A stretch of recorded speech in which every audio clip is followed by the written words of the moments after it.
Welcome back to day 10 of our Christmas videos, guys. It is the final consecutive day, so I hope that you have enjoyed this back-to-back series. Today we're going to be doing Christmas treats, and I did want to let you know that I will have more Christmas videos coming up throughout the month. They just won't be every day. For our first project, we are going to need 12 ounces of semi-sweet chocolate, 11.5 ounces of white chocolate, some red candy melts, 4 crushed candy canes, a lined pan, as well as some peppermint extract and some toothpicks, which I guess I thought I didn't need to label.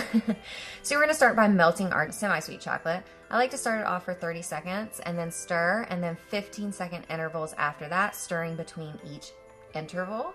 And then we're going to go ahead and plop that into our pan and spread it out into the most even layer we possibly could. So I didn't use a full 12 ounces of chocolate. I held some, and I shouldn't have. I thought I was going to need less than I did, so I shouldn't have held it. So you make sure you use all 12 ounces of the chocolate. That's why mine looks a little bit light. So then go ahead and sprinkle your crushed candy cane onto your chocolate and then kind of press. You can drop the pan a few times just to make sure that your candy canes are adhered into the chocolate. Then we're going to pop that in the freezer for 7 to 8 minutes. Then we are going to melt our white chocolate and our candy melts. And then we are going to add a half a teaspoon of peppermint extract into our white chocolate, stirring well once we get that melted. Then just go ahead and spread your white chocolate out into the thinnest layer that you can possibly get while still covering all the candy canes. And then we're just going to plop some of our red candy melts onto our white chocolate and use our toothpicks to marble them. I personally think I over marbled mine, so you might want to stop a little bit before I did. Okay, and then we're going to pop that into the freezer again for 7 to 8 minutes. Allow it to set, and then we're going to gently peel our foil away from our candy bark and set it on a cutting board so that we go ahead and chop that up. Because this has a little bit more white chocolate, we want to go ahead and cut it into a little bit of smaller pieces.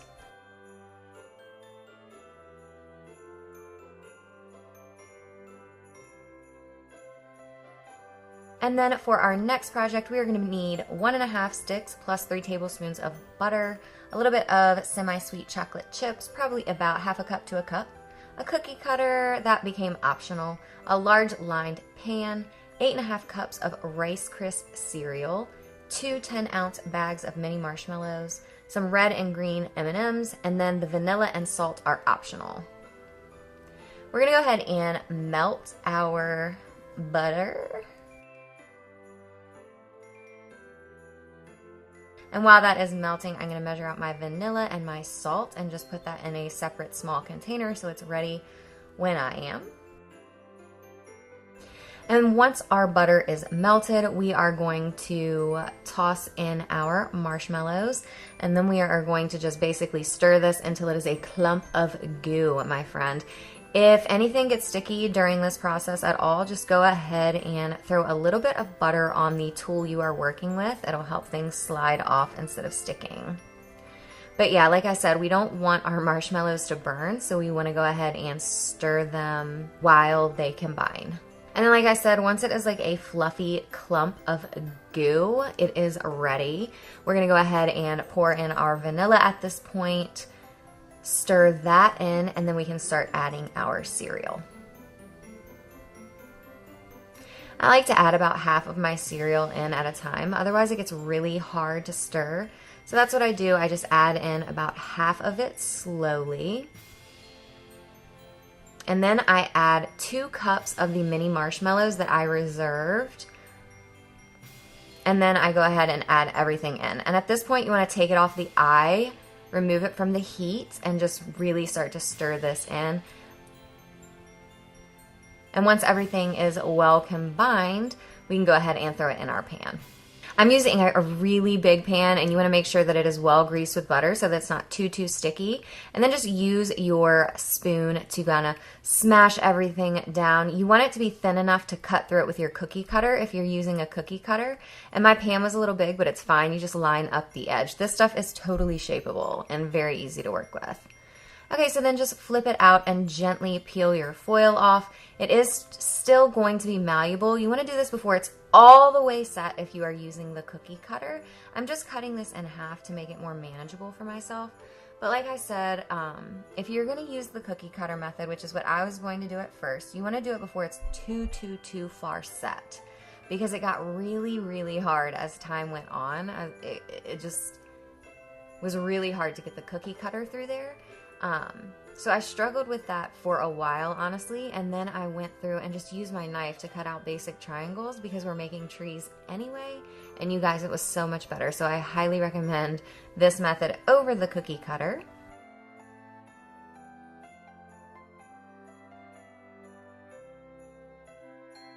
And then once you get everything cut out, it's time to decorate. By the way, the knife method was a lot easier, less wasteful than the cookie cutter as well. Anyway, so now we are just going to use some of that chocolate. We're going to melt it in the microwave just like we did in the beginning. Throw it in a plastic bag and snip off the end. And then we're just going to use our chocolate like glue and just attach our little candies to our Rice Krispie treats, decorating them however you so please. This would be something fantastic to do with your beautiful children.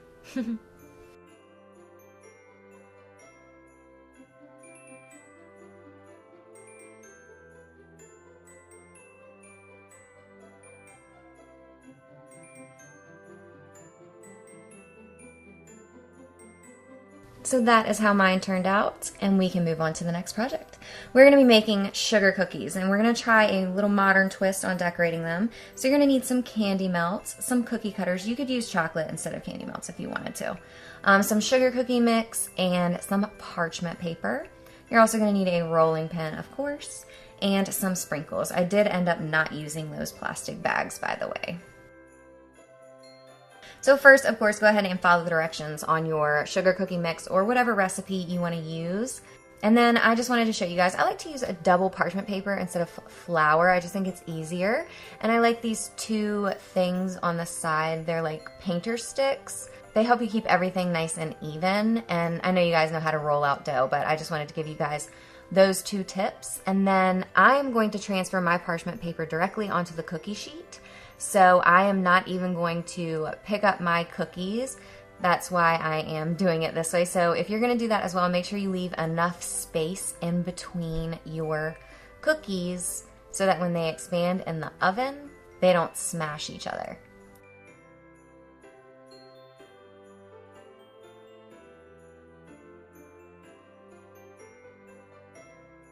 And then while your cookies are cooling, go ahead and melt your candy melts. By the way, you guys, I lost my snowflake cookie. We had a cookie death in the family, so that's how we wound up with only 2 cookies.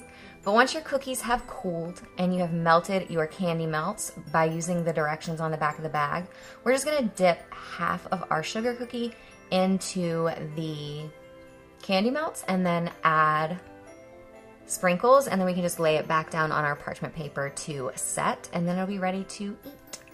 So I really like this more modern take on the sugar cookie. It's a lot simpler than making the royal icing and doing all the flooding. So that is all I have for you guys today. I hope that you enjoyed these treats. Thank you so much for joining me. I really appreciate you if you watched any of my Christmas videos. Like I said, I do have more Christmas content. It just won't be consecutive. Hope you will join me for that as well. And don't forget to subscribe to my channel so that I can see you next time. Merry Christmas, Happy Holidays, and I will talk to you guys very, very soon. Thanks again. Bye.